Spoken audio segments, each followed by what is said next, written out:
Hello everyone, मैं आशा करती हूँ आप सभी ठीक होंगे। मैं काजल धामी आप सभी का स्वागत करती हूँ आपके अपने चैनल पीपल टीचर में। आज की इस वीडियो में हम यूटेट परीक्षा की तैयारी को ध्यान में रखते हुए ईवीएस यानी कि पर्यावरण अध्ययन का रिवीजन करने वाले हैं कल की परीक्षा को ध्यान में रखते हुए। तो चलिए वीडियो शुरू करें। सबसे पहले हम कवर करेंगे कुछ इंस्ट्रूमेंट जैसे कि बैरोमीटर कहाँ प्रयोग किया जाता है। बैरोमीटर एटमॉस्फेरिक प्रेशर को मेजर करने के लिए प्रयोग किया जाता है। इसके अलावा अगला इंस्ट्रूमेंट है लेक्टोमीटर। लेक्टोमीटर का प्रयोग हम दूध की यानी कि मिल्क की प्योरिटी को चेक करने के लिए करते हैं। इसके अलावा अगला इंस्ट्रूमेंट है सिस्मोग्राफ। ये किसके लिए प्रयोग किया जाता है? ये अर्थक्वेक यानी कि भूकंप की इंटेंसिटी को यानी कि इसकी तीव्रता को मापने के लिए प्रयोग किया जाता है। अगला इंस्ट्रूमेंट है फोनोग्राफ। फोनोग्राफ ये हमारी साउंड कितनी तेज प्रोड्यूस हुई इसकी इंटेंसिटी को पता करने के लिए प्रयोग किया जाता है। अब चलिए आगे बढ़ते हैं। आगे कुछ और इंस्ट्रूमेंट डिस्कस करते हैं जो कि है हाइड्रोमीटर। हाइड्रोमीटर जो है लिक्विड में जो स्पेसिफिक ग्रेविटी होती है इसको मापने के लिए प्रयोग किया जाता है। अगला है थर्मामीटर जो कि हम लोगों ने आमतौर पे सुना है। ये किसी भी चीज़ के तापमान को टेम्परेचर को मापने के लिए प्रयोग किया जाता है। अगला है कैलोरीमीटर। ये हीट की क्वांटिटी को मेजर करने के लिए। अब चलिए आगे बढ़ते हैं, कुछ और इंपॉर्टेंट पॉइंट डिस्कस करते हैं। आप यहाँ पे देख सकते हैं अगला पॉइंट है, यहाँ पे हमें दिया गया है किस कारण अम्ल वर्षा यानी कि एसिड रेन होती है। तो ये दो अलग अलग के केमिकल सब्सटेंस है। पहला है SO2 और दूसरा है NO2। ये है सल्फर डाइऑक्साइड और नाइट्रोजन डाइऑक्साइड। अगला पॉइंट है यहाँ पे ओजोन बायोस्फीयर को बचाती है। हमारे बायोस्फीयर को ओजोन किससे बचाती है? ये अल्ट्रावायलेट किरणों से बचाती है। अगला पॉइंट है भारतीय वन संरक्षण विभाग की स्थापना कब हुई थी? ये हुई थी 1981 में। अब चलिए आगे बढ़ते हैं और कुछ और इंपॉर्टेंट पॉइंट डिस्कस करते हैं। यहाँ पर हमसे पूछा गया है कि सुंदरवन में कौन सा वृक्ष सर्वाधिक रूप में पाया जाता है? तो देखिए यहाँ पर सुंदरी वृक्ष पाया जाता है, इसी वजह से इस वृक्ष का नाम, इस जगह का नाम सुंदरवन डेल्टा पड़ा है। अब चलिए आगे देखते हैं। आगे है ग्लोबल वार्मिंग जो है ये किनके कारण होती है? इसके उत्तरदायी कौन सी गैस है? ये है CO2 जिसे हम कार्बन डाइऑक्साइड गैस के नाम से भी जानते हैं। अगला पॉइंट है ओजोन छिद्र पाया गया था, यानी कि पहली बार ओजोन का जो होल है वो हमें कहाँ पे मिला था? ये हमें अंटार्कटिका में पाया गया था। अब चलिए आगे बढ़ते हैं। आगे कुछ और इंपॉर्टेंट पॉइंट डिस्कस करते हैं। यहाँ पे है कि एटमॉस्फेरिक ह्यूमिडिटी जिसे हम वातावरण की आर्द्रता के नाम से जानते हैं, इसे किससे मेजर किया जाता है?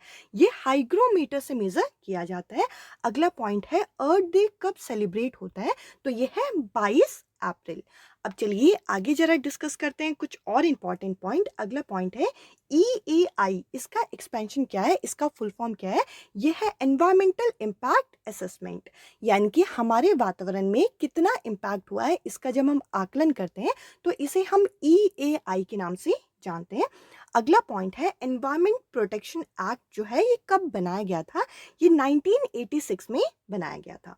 आगे अगले पॉइंट पे हमसे पूछा गया है कि जो ओजोन परत है इसकी मोटाई यानी कि ये कितना इसकी वॉल्यूम है, इसको मेजर करने के लिए कौन सी यूनिट इस्तेमाल की जाती है? इस यूनिट का नाम है डेप्सन यूनिट।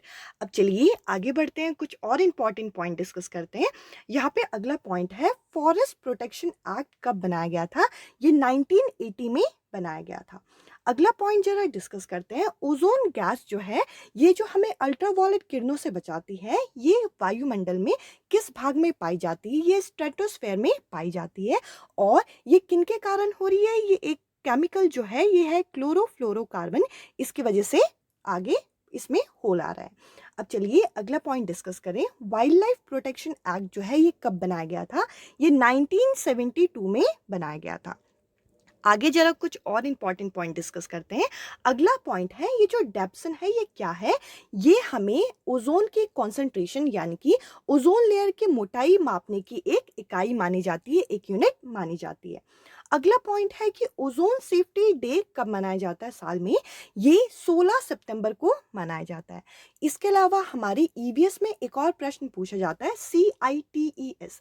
इसका एक्सपेंशन क्या है? ये क्या है? ये एक तरीके से कन्वेंशन है जो कि इंटरनेशनल ट्रेड द्वारा रखा गया था, जो कि इंडेंजर स्पीसीज है, यानी कि कुछ ऐसी प्रजाति जिनमें लुप्त होने का खतरा है, जो कि फ्लोरा या फिर फ्यूना हो सकते हैं, यानी कि प्लांट और एनिमल की स्पीसीज को बोला गया। अब अब चलिए आगे बढ़ते हैं, आगे कुछ और पॉइंट डिस्कस करते हैं। अगला पॉइंट है कि भारत का पहला समुद्री राष्ट्रीय उद्यान कौन सा था? ये था समुद्री राष्ट्रीय उद्यान कच्छ की घाटी पे बना था। अब चलिए अगला पॉइंट डिस्कस करें। यहाँ पे बोला गया है कि वन महोत्सव सप्ताह कब मनाया जाता है? ये 1 जून से लेकर 7 जून तक मनाया जाता है। अगला पॉइंट है सर्वाधिक स्थायी पारिस्थितिक तंत्र कहाँ पे है? ये महासागर में यानी कि ओशन में पाई जाती है। आज की इस वीडियो का लास्ट पॉइंट जरा डिस्कस करते हैं। यहाँ पे पूछा गया है कि हमारे वायुमंडल में, हमारे एटमॉस्फेयर में नाइट्रोजन गैस कितने औसत पाई जाती है? ये नाइट्रोजन गैस जो है ये 78% पाई जाती है। इसके अलावा हमसे पूछा जाए कि ऑक्सीजन गैस की मात्रा कितनी है, तो यह है 21%।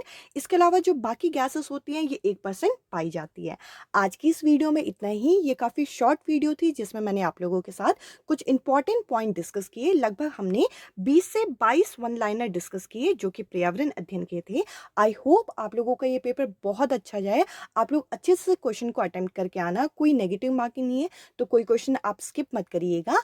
कल के लिए ऑल द वेरी बेस्ट। आज की इस वीडियो में इतना ही। अब मैं आपसे मिलूंगी अगली वीडियो में अगले टॉपिक के साथ। Bye bye, take care.